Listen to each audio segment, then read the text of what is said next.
A little over 6 years ago, Charity and I became senior pastors of Trinity Fellowship Church in San Angelo, Texas. 2 months later, our youth pastor resigned, leaving us to not only be senior pastors, but youth pastors as well. When we took on the role of youth pastors, it was the end of spring, nearly time for summer camp. As camp quickly approached, we began to realize that the only preparations that had been done was a verbal request to have the Comanche Outpost camping area at the HEB Foundation camp. Not even the paperwork required to get the campsite had been filled out. We called the foundation and explained our situation, and they granted a 1-week extension on the due date for the paperwork. We still had to find counselors, think of activities to be done, find a lifeguard, go shopping for all the supplies and food needed for the 4-day camp, and even find a band to do praise and worship for our nightly services. We didn't have a youth band, and we didn't want just a youth band. We wanted a cool guest band. My younger brother had belonged to a group called Shades of Crimson. They were without a bass player, but had someone from another band filling in. I called Corey, who was the leader of this band. We asked several people and found guest speakers, counselors, and a nurse. We paid for lifeguards. We spent countless days and nights getting all the supplies and getting ready for our first camp. One day, we were from morning until late at night shopping and unloading supplies.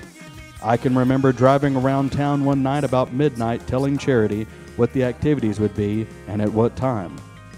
She wrote and typed all of this down. We put a meeting together of all the counselors and we were set to go. We decided that this would be the only camp we put together and that from now on we would send our teens to a youth camp in East Texas. We arrived at our first camp with only 13 youth. As the first service started, the presence of God just settled on top of us.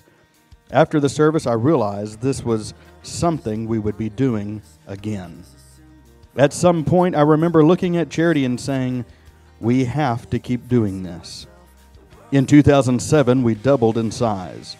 And in 2009, we moved to a different campsite because we had outgrown the one that we had been at. We have grown in size, as has the band, now called Planning Yesterday. We've seen many salvations, healings, and baptisms in the Holy Spirit. We've had kids called into the ministry. We have had many experience that God is real.